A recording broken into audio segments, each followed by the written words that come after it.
Anybody want to try to speak about 6.1 to 6.5?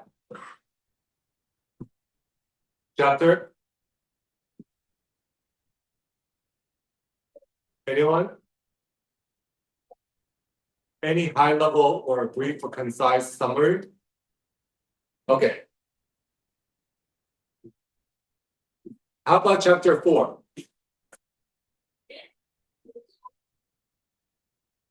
Okay, I'm assuming some of you are too shy and not having to want to volunteer, but starting next week, I'm going to actually ask, and I'm going to actually deduct points from your final grade.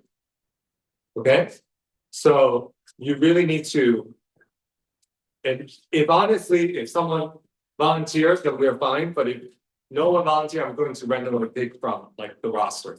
Okay, so you really need to make sure that you scan through and then, or at least know what the chapter is talking about. Okay, because you would also need it to be able to actually finish your homework correctly. Like, there's not going to be a lot of time for me to cover every single syntax out there or library or SQL, just like when you guys learn Java, Python. The instructor is not going to be able to cover every single library out there, right? And so it's really up to you to browse through and scan through in order to do your exercise right. Okay? All right. So for housekeeping, we have, I think today, after class, your homework 4 will be expired. So you won't be able to work on homework 4. I think maybe tonight, midnight. So you won't be able to work on homework 4 anymore or submit for grades anymore, as well as the pre-recording. I think the pre-recording already expired from last week. Is that homework 4 is March 30th? Seems tomorrow. I think it's whatever. I mean, it's whatever on the whatever that's student, because you guys know the Monday one has it one day earlier. You're supposed to submit before Tuesday because you guys are sharing the homework. So you should follow whatever is on the syllabus. But anyways, that's fine. Just make sure you guys submit it. If you guys work on it, the homework 4, every Google form that's on the syllabus, there's a submit button. So if you work on it, make sure you scroll through all the way to the end or next page or whatever. I don't want you to have to done work and then like not submit it. It's always going to have a submit button. Now, homework 5 and homework 6. So I want to talk about homework 5 and homework 6 specifically because homework 5, so homework 4 is on HackerRank, but there's 20 questions out there and it's for you to practice on SQL.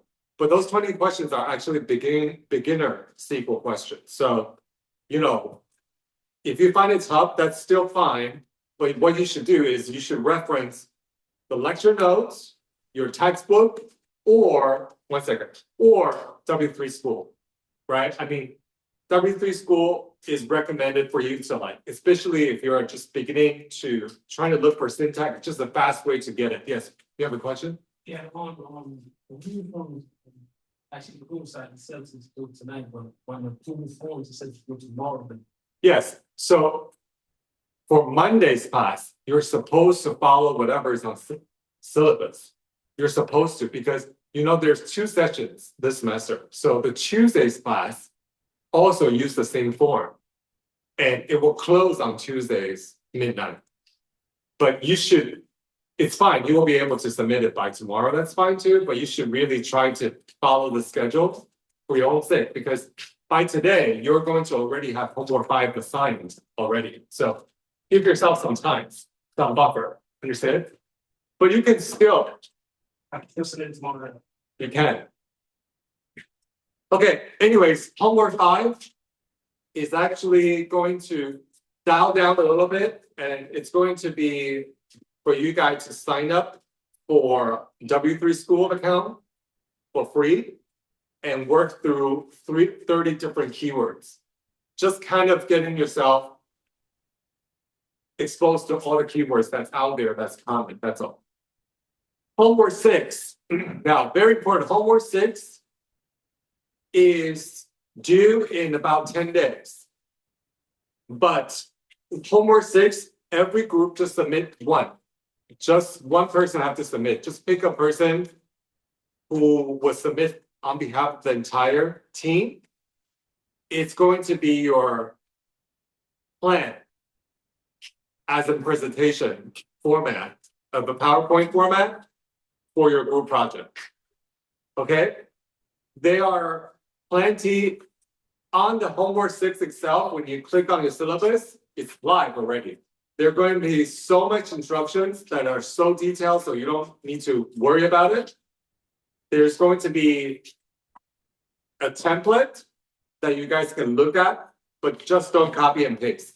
There's a template over there that you guys could use as a guidance as well.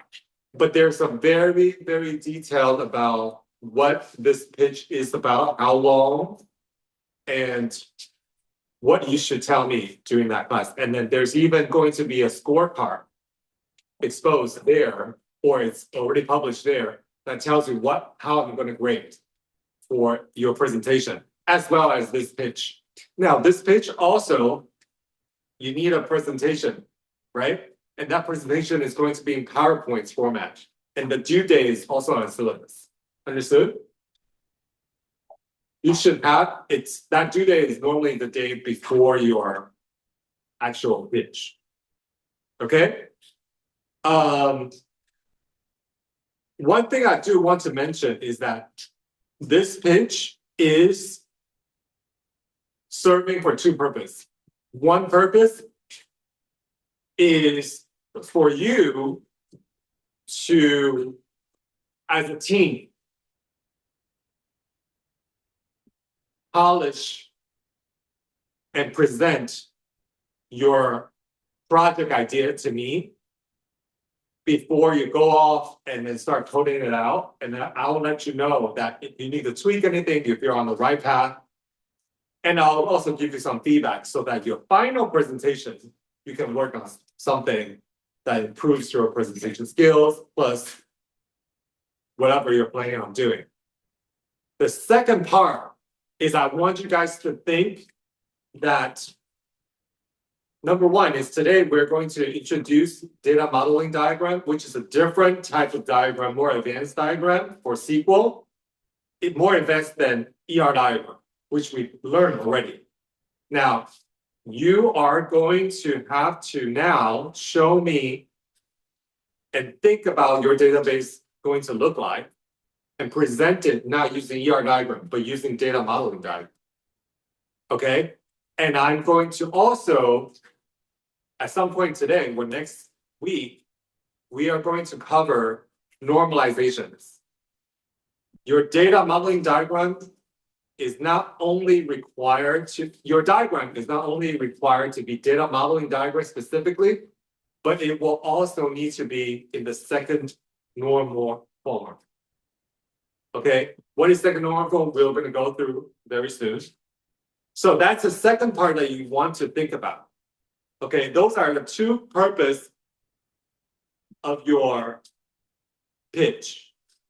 Okay, to validate and get feedback. And then second is to, as a team, try to think of how you are designing your database so that for your project, so that it will be second normalized form.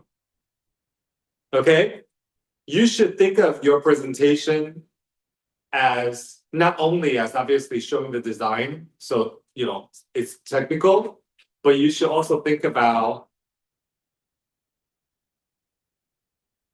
what you would make money off of your application too. Okay, there's a reason that you have to think about it now, because in the end, I'm going to ask you to show me your revenue stream in your database at some point. So it's good for you to think about it now. Like you as the app builder, the CEO, CIO, entrepreneur of this app, how are you making money out of it? How do you think it could make money? Okay, so due date is on syllabus now, 5 and 6. Okay, again. There will be templates over there that you can come back to this slide, which I'm posting this, it's already actually live.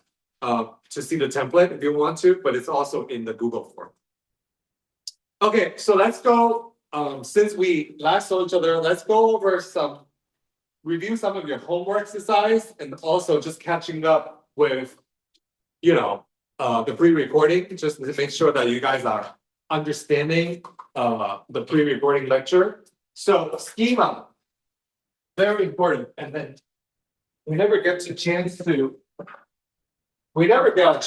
completely cover the schema types in our in-person lecture. So all we have known so far is that the database, relational database or SQL database, the schema type is in a tabular structure, right? And then therefore we would call our tables schemas too, right? We'll call like our tables or the structure of table schema structures. We use the schema and word tables sort of interchangeably, but in fact, there are also a few other units or a few other objects within SQL database that are also of the tabular format, and they are also part of the schema, okay? So we already know tables, right? So one thing that you should know is that once you have a database and you create a table, right? Unless you drop the database or unless something terribly happened, the table will be there, right? And then the data that stores inside there, unless someone go ahead and delete it, the data will be there as well, right? So that means that every time you turn off your computer or you turn off your connections or from your client connecting to your database, even when that's off, the next time you log on, you will still see that table, correct? That means that the table has been persisted. The word persisted is a very common use of word. Persistent means saved. It just means saved. But persistent means that it's not temporary. It's saved. Okay, it's historical and that has a backdrop of that meaning, so it's saved, right? Now, view is also saved. Meaning like if you create a view, and the way that we create a view will be very similar to how you create a table, almost exactly the same. But when you create a view, normally, let's talk about why do we need views. So views are also structured just like tabular format, like it will have rows and it will have columns, etc. It will look nothing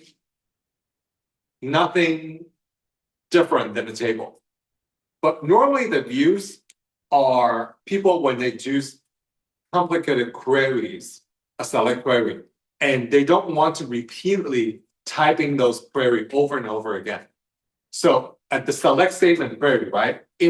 On top of the select statement, they say create view as.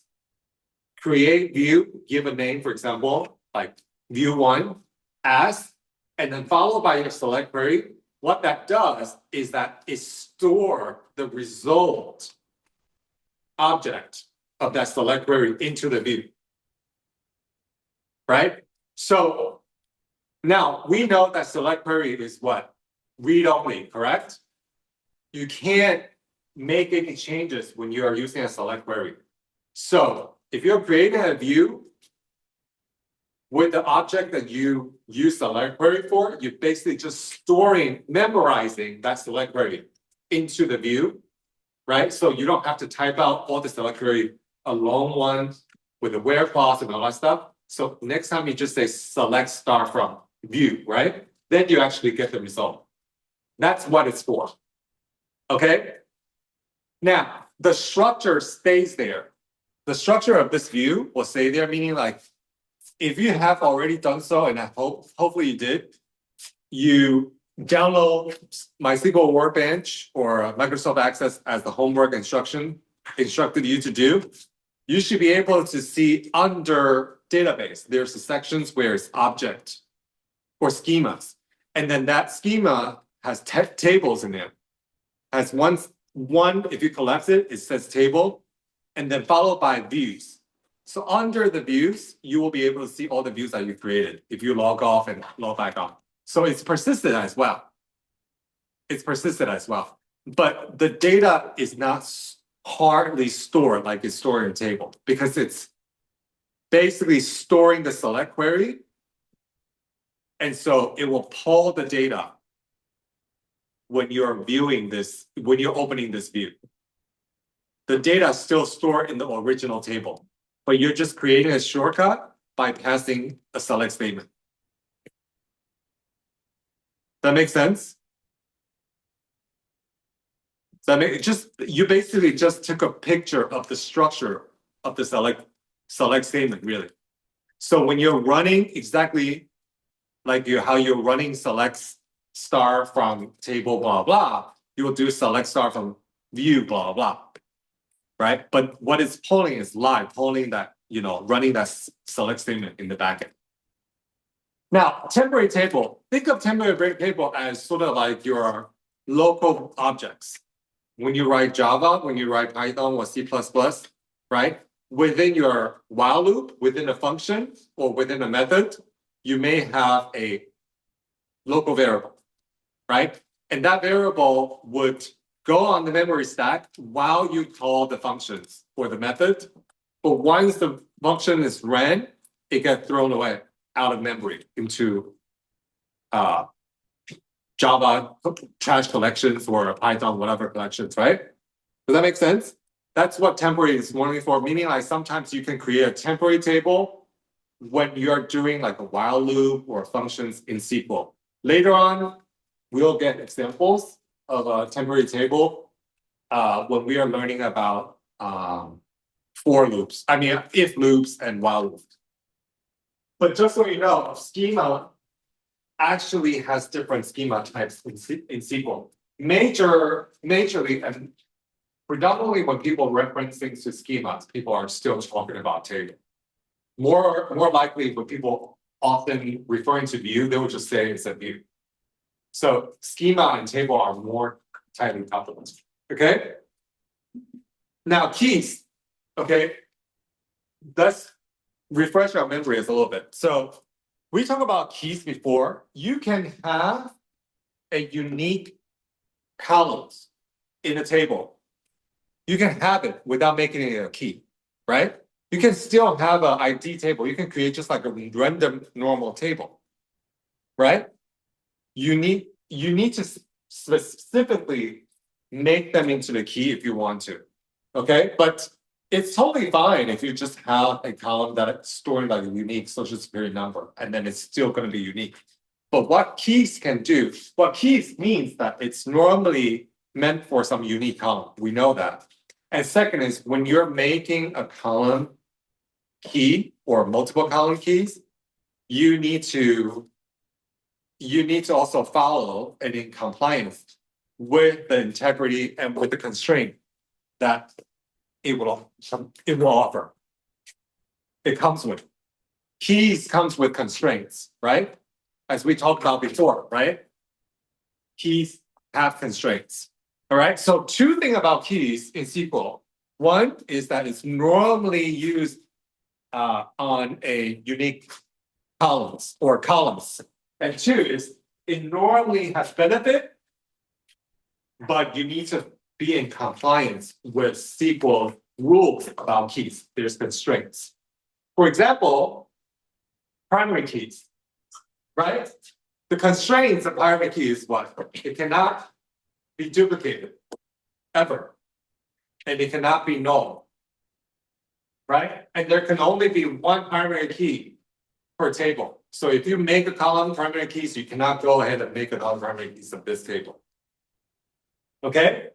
Now, on this note, let's not get it confused what I just said. If you make a column primary key, you cannot make another primary keys. While that's true, you can have a primary key that is in a combination of multiple columns, correct? What are those type of primary key? What do we also call it as? Combo keys, correct? All right. So it cannot be null, it cannot be duplicated, and each table can only have one.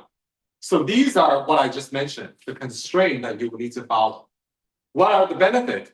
Well, the benefit is primary keys is used primarily to find relationship between tables. That's one. Number two is it's automatic index. Remember index that I mentioned to you guys about? Index, like, speeding up and making sure the querying is much faster. So it has all these benefits. And also, it will have constraint, meaning like, it will make sure there's no duplicate because that's in the constraint, so that you don't have to wait or worry that your primary keys, someone has more than two people have the same social security number, right?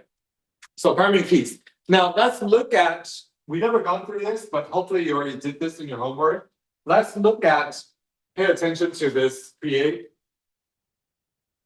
SQL statement. Okay, we know that create statement in this case is a create table. Do we not know why do we not know why do we need a SQL for create for? If you have a brand new database without create, you won't have any tables, right? So create statement is probably a lot of time it's used once. It's like, at least when you're starting to, once you design your database and you start building a table and stuff like that, you go into create table. That's what it's for, right? Now look at this closely, because these are going to be on the exam. And these very, very simple and easy ones, you'll be surprised that you will fail. Like a lot of people don't really pay attention to the syntax and then end up failing. Okay, your exam is going to have a few different SQL statements you need to write that would include declaring a column. In this example, student ID is a column, right? It's nothing unique about this student ID columns. It's following the right syntax, right? It's underscore or whatever, and it gives a type. Data type, SQL valid data type, then an inline, this is called inline, when you're declaring it on the same line as you're writing up that column, you put primary key. Don't put PK here. I mean, I would understand what you mean by PK, but the compiler won't, interpreter won't, right? So during your exam, your code, your SQL is actually going to be ran through compiler. Okay, and so you won't have the opportunity to check like you did for your homework HackerRank if you're correct or not. So you really need to remember, and I won't test you on a very difficult SQL query, but you just need to remember that there are these parentheses after create table before you input all of your columns. And then how do you do that inline as far as declarations of primary keys? In addition, not to forget, there's always data type declarations that you need to put. If you don't have data type, you're definitely going to fail. Finally, don't forget to close it out with a semicolon. Okay, these are very basic stuff. And you're likely going to ask me, like, okay, well, one day when let's say if I needed to use SQL and stuff, sure. When you're like, you needed to do SQL in your career or like, I work, you're probably going to be open book, sure, but the exam is not open book. So unfortunately, these very basic one, you need to memorize it. Now, one of the key types is primary key, okay? And the other one, obviously, we can't forget about foreign keys, right? And then so the foreign keys are normally used to reference a primary key of another table, right? To reference another primary keys of another table. And again, using the key or declaring a column a key, in this case, foreign keys, has its constraints. What are the constraints? The constraints is that it may allow null, okay? Meaning like you can have null in foreign keys, not like primary keys, but you cannot have a foreign key column that does not have its corresponding primary keys value already. Okay, for example, if you have a table that's a class roster table, and then you have another table that are CUNY City College student table, right? And that's it, the M by Ds. Is the M by D is your primary key for the student CUNY student table, right? You cannot have M by D within your class register table that's referencing your student record. That doesn't exist there, right? You cannot have, let's say, if in the student record table, like the CUNY student record table, everybody is starting with 1. Everybody's primary key starts with 1. It's impossible to referencing a primary key in the student roster, the class roster, like database class roster with M by D that has a student start with 2. That doesn't make sense, right? It needs to already have the primary keys value already there. Okay, so it creates relationship, and then it does allow nodes, but you have to make sure that that value that you're referencing is in the original table. And let's look at a combinations of primary keys and foreign keys. Now, we mentioned that the primary keys here, this is what we call inline declarations of a key, right? Inline. And this actually, as we see in the previous slide, for primary keys, this inline declarations of primary keys is the recommended, is also the preferred way to do it. So just keep that in mind, that when you are declaring primary key on just one single column, this is the preferred way to do it. Okay, inline declarations. Okay, now let's look at the foreign keys. Now, foreign keys is a little different. Normally, foreign keys, in this case, look at it, initially was defined on the line 2, but it's not declared with the foreign keys here. Okay, the preferred way, normal preferred way of foreign keys, and actually until like really recently, it's the only way, is at the bottom. Specifically, look at this. This is the syntax. You declare foreign keys on student ID, right? You have to reference, use, this is another same keyword. So foreign keys and references always need to exist. In between says what columns that you're trying to reference, and make sure these are all required. Look at these parentheses. These are required. Now look back here. This is obviously from another table. This student over here, this is the table from where it's referencing from. If I'm going to guess, it's from here, right? Okay, so this is where you're referencing the primary keys from. And this is the name of that primary key from student table. Okay, you need to be very careful here. Student ID underscore, right? Now, in this case, because I have the student ID exactly the same way from student table.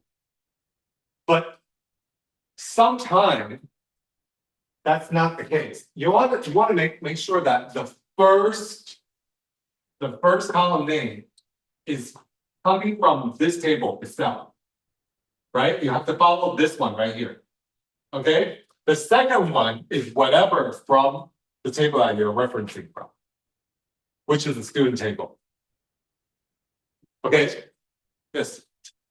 You're saying students, but it says you're saying student, but it's saying students right there. Where? That says students, but the table that it's referencing starts off as student, like singular. Oh, it's not bad. No, it's all right. By the way, these are actually not together, like it wasn't one section anyway, so it just might so happen that I have them together and then they're like actually following that syntax, but it's fine. My whole point is the previous one, this one right here, is going to be on exam, and this is quite often everybody got it correct, like syntax and everything, and got the whole point correct. I'm not saying, I mean, you just have to know how to write it. It's not going to be exactly how this one, it's going to be other tables. Okay, it's going to be a use case study kind of questions. This foreign keys one, however, a lot of people is going to fall, like it's going to fail on this one.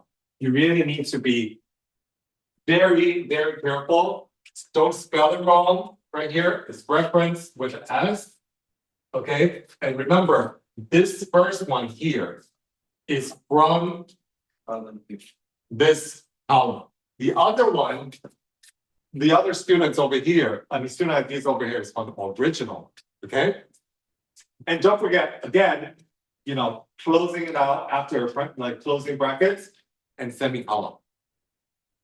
Okay, I mean, there's going to be more practice, I'm sure, in HackerRank as well as the W3 school. Okay, any questions before I move on with this review? Yes. Can you just say how it looks like in the table itself, the result itself? I'm sorry, can you repeat that? Like the foreign key, Yeah. what What would it look like in the table after these are created? Yeah. It won't. The keys are not actually going to be. I can draw the table. What a table will look like. And let's say, for example, if we're using these two. For the first table, what is what? Students.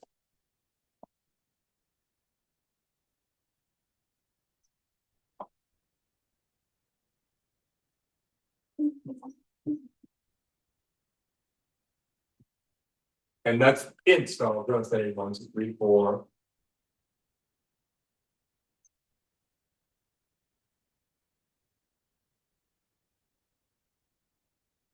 Okay, so that's the basic, the first table will look like.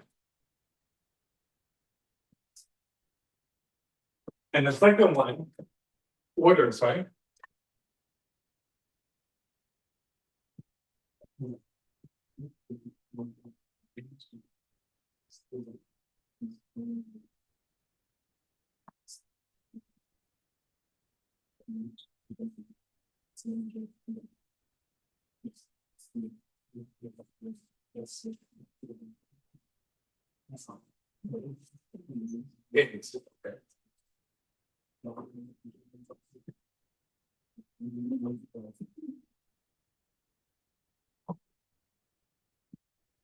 Basically, that's it. It doesn't, you're not going to see from here.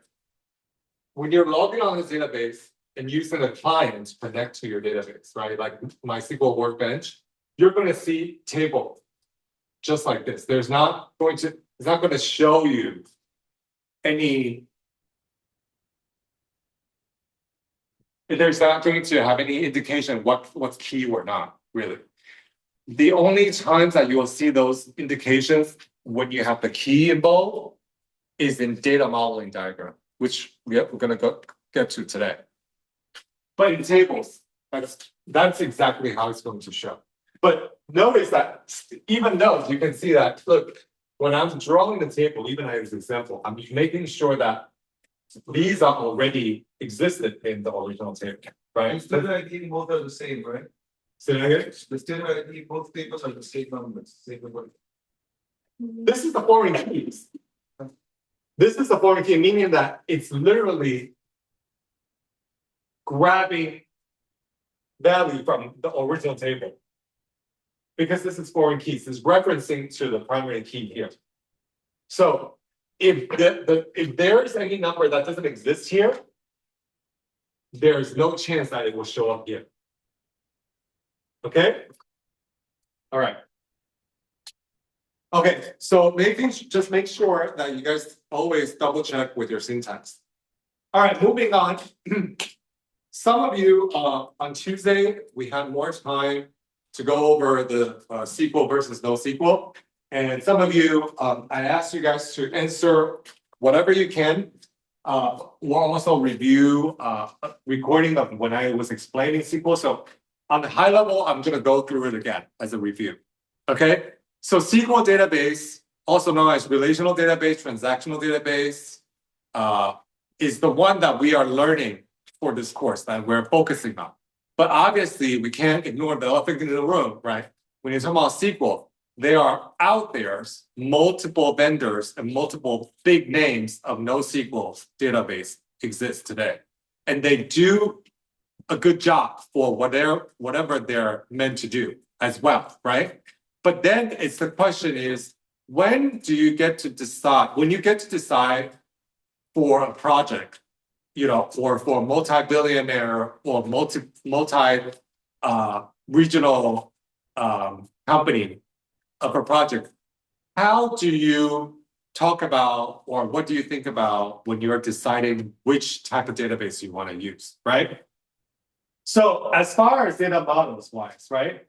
So the format of SQL, as we know, and go over it so many times, is in tabular formats. That means that it has rows, it has columns. How do we pick up rows and columns value? We use the language, which is SQL, okay? Versus NoSQL. NoSQL, when it meant document key value, what does that mean? It literally doesn't have relationship concept of in NoSQL. It really is just think about it as it's like a hash table where the value is endless size. The value can be the key value of a hash table, right? Does anybody not know what key value is in data structure? Hash table, right? Think about NoSQL. It basically uses similar to key value store, where the key is your ID, right? And then the value is whatever. It can be very flexible. You just store whatever in there. So you need to have the keys in order to get to your value. And that's how it's designed to store in most cases. Okay? And it doesn't have SQL or a standard language to access or query as far as NoSQL wise, as far as SQL or SQL database or relational database, NoSQL doesn't have a standard one. Oftentimes, the data is exposed in JSON format. And oftentimes, the way that you will query these data or these documents in NoSQL is by using your preferred language, the library of your preferred language, or using API, right? Whatever Python or JavaScript that you use, that can translate a JSON file. That's what normally what people will use, or APIs, which we're not going to go over too much this course, okay? So because it's key value store, it's not a tabular store, so that they don't really care on your value section what you're storing. The first key value, the first ID and the second ID can store completely different type of values, right? You can, the first one, let's say the MongoDB, for example, the first one I can be storing, like let's say ID 1, the value I can be storing a JSON file that includes everything about my car. And then the ID 2, I can store everything about a student that have nothing to do with each other, and they don't, that's totally okay. It's really flexible. Okay? Anyways, getting too much detail here. You use the API or database-specific query of your preferred language library. Last but not least, as far as relational database, there's a thing called transaction. Now, once again, what does transaction mean? We will actually get to transaction in one of the later courses, but in a nutshell, transaction is similar to what you guys so far learned in your programming class, try-catch blocks. Have you guys? Does anybody here not know what a try-catch block is? Do you know? Try-catch. Okay, do you? Okay. Try-catch blocks, I'm just going to say, the way that I understand this is that if you have a try, you have a lot of different functions or whatever in the try block, right? If any one of those functions were to fail, it will get to the catch block, right? It's not going to finish. It's actually will roll back as if nothing ever happened. It will go to whatever your catch blocks. And maybe your catch block is telling it to run again or whatever. But what try does is that whatever the command within that try blocks, either it's all successful or it's all gonna fail. So transaction basically is kind of like that. At the end of the semester, we're going to learn that transaction block can have multiple commands, SQL commands in there. And when you're running these transactions, if it fails at one line, it will roll back to it had at the very beginning, like nothing ever happened. So here we're talking about what ACID versus weak consistency here. The ACID stands for autonomy, consistency, isolation, and durability, right? So as far as what we're talking about with the ACID here is on SQL's transaction features. So autonomy stands for if it's all or nothing, like I mentioned. If one thing failed, this transaction is going to roll back. Consistency meaning if this transaction ran successfully, it will be committed to the database. So it will unlock the database to update everywhere that's connecting to the table that it was involved with this transaction. Meaning like the transaction can be multiple SQL query, right? There could be a query that calling table A, table B, and after these queries are all successfully run, it's going to be consistently getting update from everywhere else. But during the transaction is still being run, because sometimes there's a lot of data. During the time it's still being run and not finished, it's actually going to keep themselves safe by locking up the table so that no one can come in and try to update the table while the table is updating.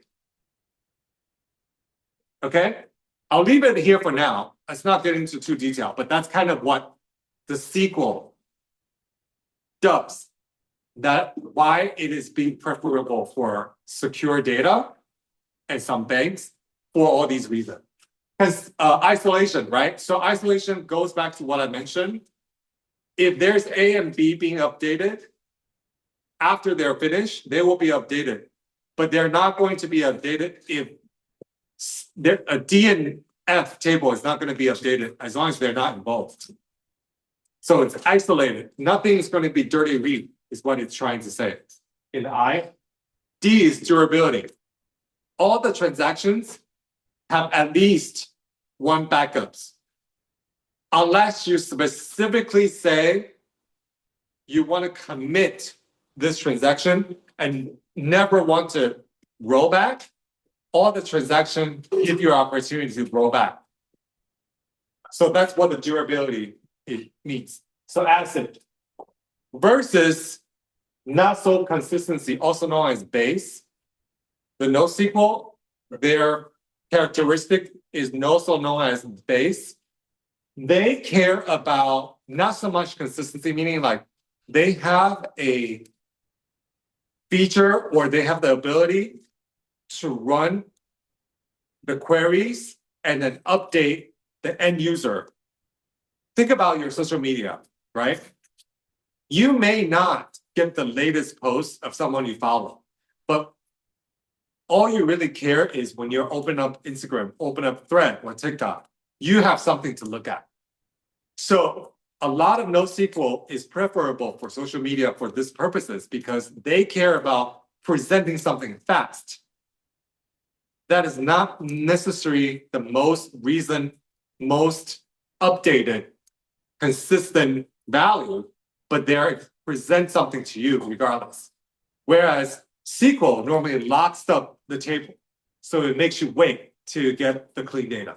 Okay? So acid versus base. Okay? So consistency, weaker consistency, higher availability is what NoSQL is known for. Okay, remember availability is the opposite of acid.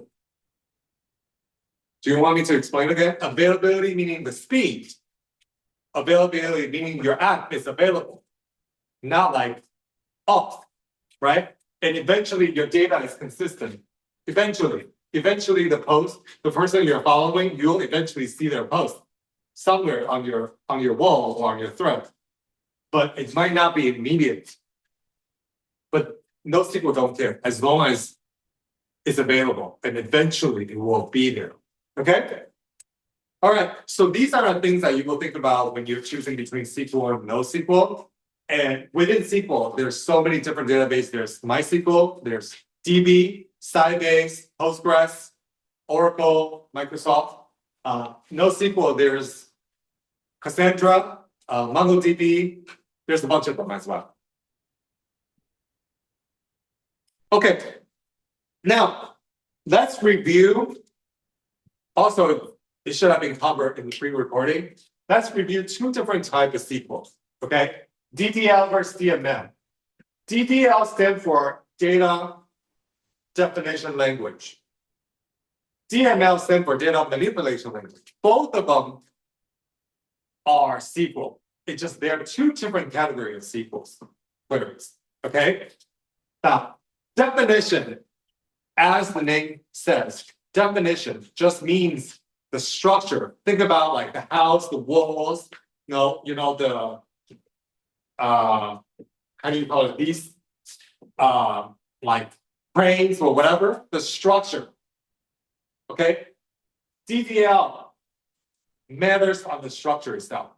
Data manipulation, the end, matters with the values. The actual content, the tenants. Okay, so for example, DDL, you can think of when we're using create query, SQL create query. When we're creating, what do we actually, once we run the create SQL query, what do we actually get within the database? We get a table, right? We just get a table that is empty without any values in there, right? So what it actually does is just building a house, the structure. There's no value in create table, right? Therefore, create table, and look at the syntax again, is a DDL. Now, select statement. When we run a select statement, what result do we want to see? Is it creating a schema? No. We want to see results. We want to see numbers. We want to see data. We want to see values. It touches values. Therefore, it's in DML. Those are the two most easy ones. Now, let's tackle insert. Let's look at an insert. What does insert do? Insert is when the table exists, you're trying to populate data into the rows, into that table. You're trying to, another word, create new rows. Okay? It's different from update. Update is when there is already rows of data in the table. You want to change that row. That's update. Okay, so insert. Can you add columns to or only rows? You can add column, but that would be using, it will be using output. Right? But why?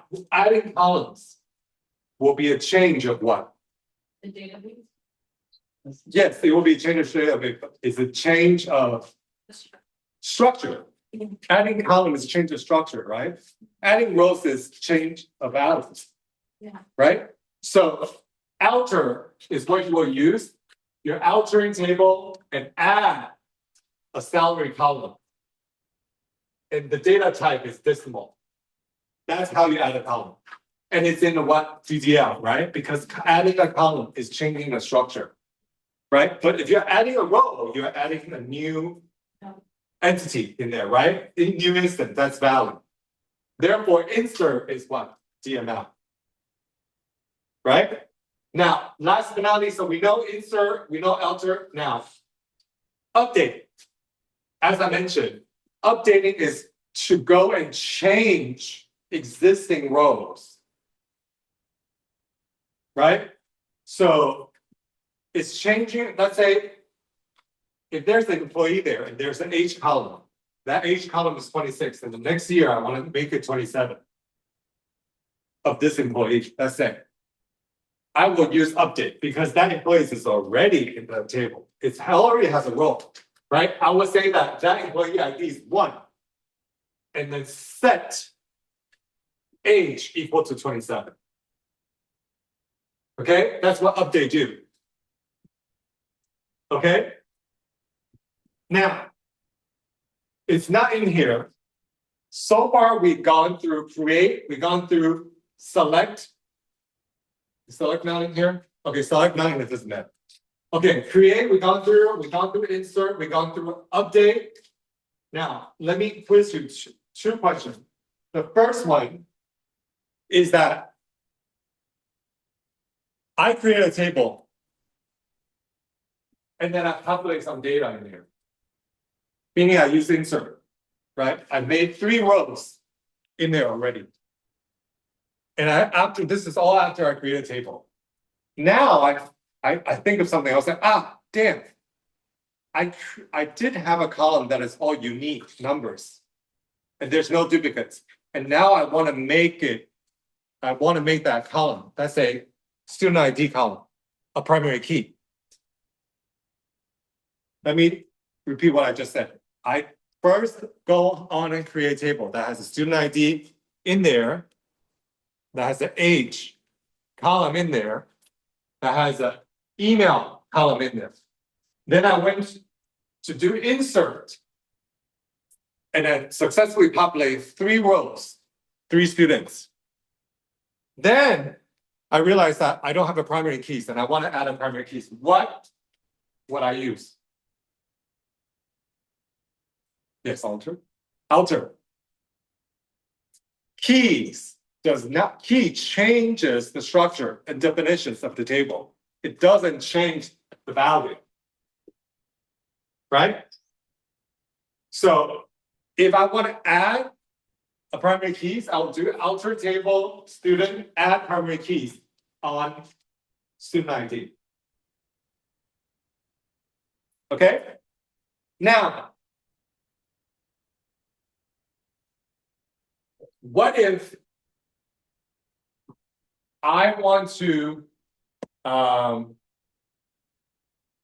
after I did all this, I want to add another student. Yes, Insert. I will use insert. Okay. All right, so we've gone through create, we've gone through alter, we've gone to insert, update. Now, 2 questions here, delete and drop. And delete and drop, they're kind of am doing the same thing. They're purging the table. And in this case, delete is the easier one to understand. What delete does is that you can say delete and then give a specific column by saying delete from this table and then say specifically where, right? That tells you that only the row that has ID equal to 1, I want to delete that record. Okay? I want to delete the record. This is deleting the entire row, entire entity. Okay. Delete from employees, which is the table name, where ID equal to 1. So the employee ID is 1. I want to delete that employee completely. from this table. Okay, so obviously the answer is there. Does that make sense that it is in DML? It does, right? It removed data from the table, right? Now, this is fine, but let me give you another very, very oftenly, yes. Would it suffice to say that DDLs or columns and tables, while is mostly for rows? Well, I mean, create. Right, I mean, so, and then, once you get to drop, it will be even more confusing, so let me go step by step, but I have, there's a caveat over here, is that delete, as we see here, there is a very dangerous step about delete that a lot of people, and you probably, in your career, if you're touching database, you're probably gonna do the same thing. One or twice, that's totally fine, but let me tell you, one thing about delete that is scary is if you forget this, what do you think will happen? It deletes the entire data in your table. Every single row will be gone. If you forgot the where comes. So always use delete with very cautious. Before you type everything, make sure you do the where clause, or don't even write delete write it last. Okay? Now, let me ask you, if I accidentally do this, okay, say that from my previous example, now I have 5 students in the student table. Okay, I have 5 students in the student table. And if I accidentally say delete from students, which what I just explained what would happen. Okay, after I've done that, and then I run it successfully, and then after that, I said select star from students. What will be the result? Think about it.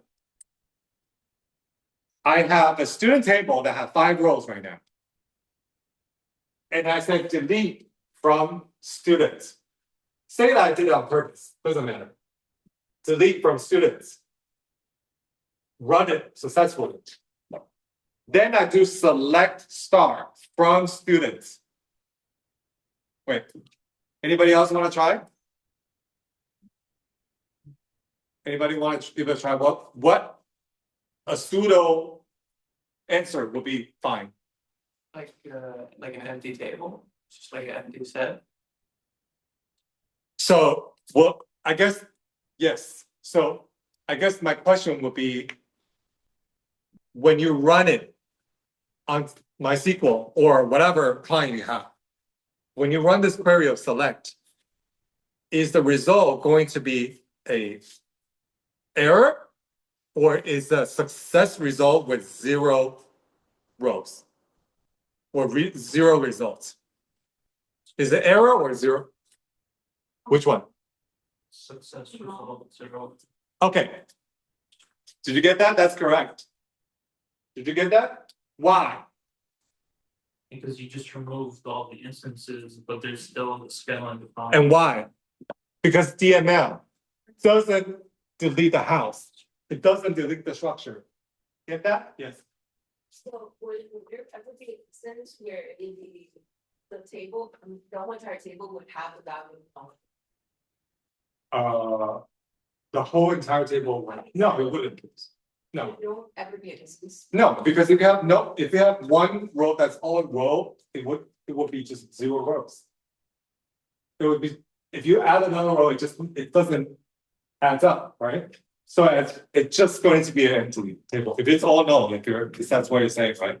Yeah, no, it's just going to be an empty table. So For the delete, if you delete the binary key that's being used as a foreign key, is that actually forbidden or? wait, hold on 1 second. So if you delete a primary key that's being used as a foreign key. Yeah. Is that action forbidden? Or- So we'll get back to this, but it's a good question. So exactly right, that is one of the constraints.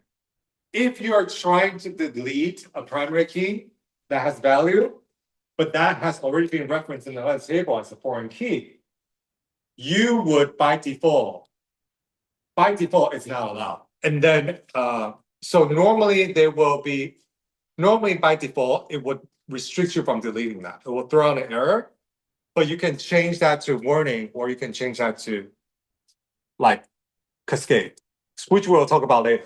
But you're right, by default, because the constraint, it would or not automatically just let you go, let it go through. Okay. Now, just to make sure, did everybody understand that previous question? Now, before I go to drop, I want to make sure everybody understood that this example shows that DML is clearly the DML queries are only touching the data, doesn't touch the structure.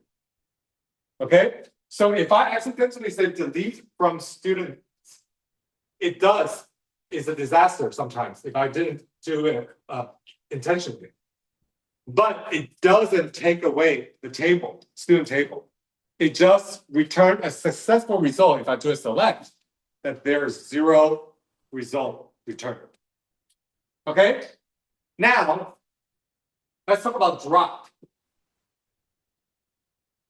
Now, this drop is DDL. So now we know that it's dropping the structure. So it's even more damaging or violent if you consider it that way. Normally, we see drop on table, but it absolutely, just like alter, if you need to drop a column, if you need to drop a primary, I don't have an example here, but if you need to drop something like a structure-wise or constraint-wise, keys, columns, you will use drop as well. They'll be gone. Obviously, it also needs to follow this constraint, meaning that if you have a table with the primary keys, and another table is already using those foreign keys to reference these primary keys, it will give you an error. Unless you go and change the setting and make it into like allowable or cascade. But by default, database is going to stop you from doing that. Okay? So drop, if I do drop table employees, after that, I run select start from employees. It would return errors. It will return errors saying this schema doesn't exist. Okay? Is that now, are we clear?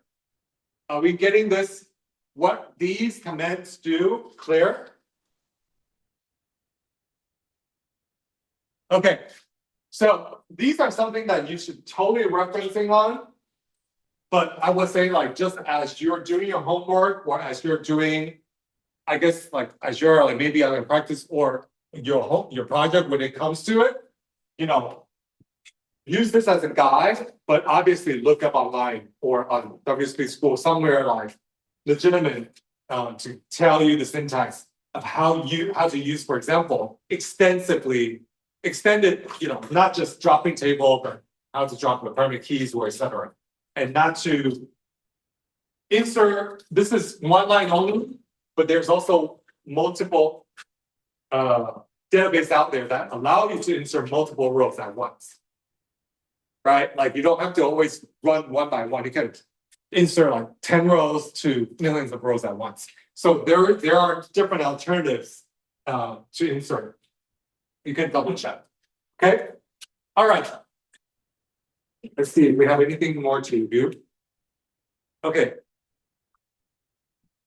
610. Okay. So joins operations. So let's take a quick reviews. Joins operations, number one. I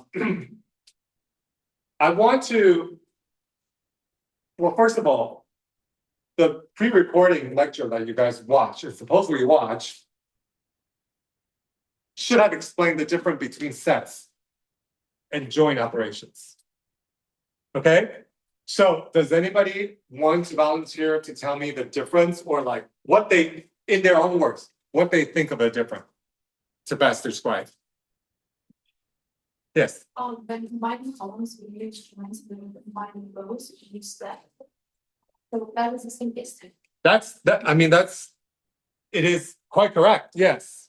It's part of it. I can't say it's completely correct, but you get the point. That's right. Did anybody hear her answer?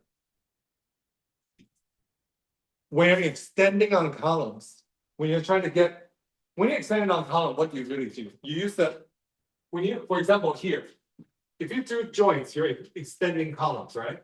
You're extending column on one, you're extending column by joining on one column. Right? What you end up getting is more information and more detail about a single entity or about the existing entities. Right? Whereas set theories, in the case when you're using set theories, it's normally expand or reduce of a quantity vertically on the rows. What does that mean? It doesn't tell me more about a student. It just made my class bigger with more students. That's it. That's it. If I have two classes and I use union, I just want to see all the students that are in these two classes together. And they're all students, so they have very similar attributes. So it ends up getting more quantity of the entity, but it doesn't tell me more about any single one of those students. Right? That's what sets do vertically. Whereas horizontally, you're getting more details when you use join. Okay? Joins is for you to extensively getting more detail. Where set theories, unions, intercepts, and stuff, you're usually used to combine or compare very similar result sets. Okay. Now, within join, there's most common ones inner join or natural joins that we like to call, like some might call it, or you just skipping the words inner or natural together, you just use join. That it all means inner join. Right? When people forget about writing the word inner, just have join, or when people put natural join, it all is inner join. Okay? Now, inner joins, you get data from the left, you get data from the right table, and whatever they have in common, you get the detail shown, right? What about left and right join? Let's talk about left join. When do we use left join or left outer join? When do we normally use outer join for? I'll give you a hint. You use inner join to get more detail of existing on both tables, on the left and right. So left table. More information on the left. Okay, and then why do we want more information on the left? You're only half correct. When I use left join or left outer join. Yes. Those are the ones we're observing, so you want data that's matched from, like, those are the mandatory ones that we want to have. And then everything else that's being joined on is like additional data. You're probably talking about the right thing. Is not noun number, not value noun. You're getting close to, but not necessarily no. Not necessarily no. I think you're right, but no is not the right word. Because no is valid. You can still compare no to no, right? No is valid. I think you're tiny bit wrong. Both of you are close, and you're half right. Outer joins are normally used to find absentees. For example, I have a class roster table of CS336, right? And that table should show 30 people, full class, 30 people. 30 rows, correct? Okay, so let's say that's table A, which is the class roster 336. And today I take attendance, for example. Let's say today there's only 20 people showed up. And I store that table into what's called attendance. Today's the attendance table, right? Both of them, I just need your employee ID, MID, correct? And let's say table A is the roster at 30 people. Table B is attendance at 20 people. I said, if I want to say from table A, left join table B. What I end up getting is everything from table B, right? And then showing what's missing from today. You get it? Because I want everything from table A, from the left side roster. And when I inner join, if I left join on table B, it would still show me everybody from table A, right? But it will show me the one that failed to match from the attendance. So I can see who didn't show up today. That's what normally outer joins for, right? You're trying to find missing or absentees. That's what outer joins normally used for. Okay? So right outer join is similar, but you're just switching. Right outer join is just opposite. So if you put your roster on the right and then you put your attendance on the left, basically there's no different left and right outer joins. Okay, so also another note is left join is the equivalent to left outer join. Sometimes people skip the word outer, just like people skip the word in. Okay, cross join is like product. So basically, if you have 5 unique rows on the left side and 5 unique rows from the right side, it will end up being 25 rows. When I say unique meaning it's like 5 are all unique IDs that's not repeating in the table B on the right side. Then there's cross join, so it's like a product, right? 1 times 5. So there's 5 of them, 5 times 5 is 25 results. That's what a cross join is meant to do. Okay? One thing to really remember is that you are inner join is to get more detail with whatever exists in the data on both of your tables on the left or on the right.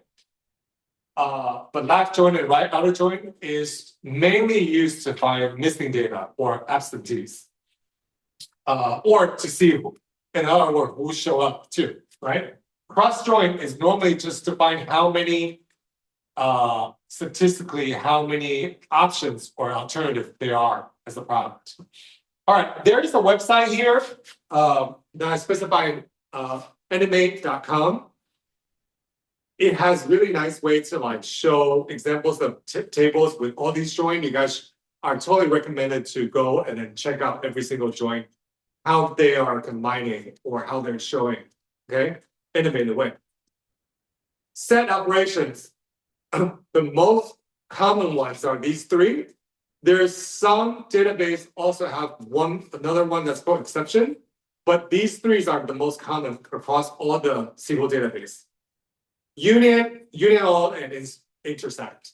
So let's say if you have a table that's football team and another table that's basketball team, and both of them are the same, has student ID, names, emails, major, for example, all the columns matches.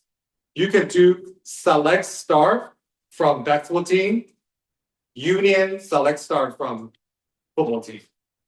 What you end up getting is that you'll get a table with both teams naming there.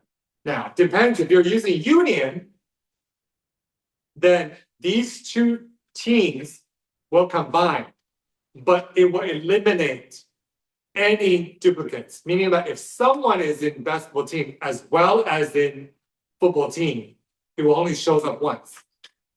So the union take out duplicates by default. Okay? Union is different from union all is that union is going to take out the duplicates. While union all doesn't care. If you have someone that's in basketball team and then also on football team, it's gonna show up twice.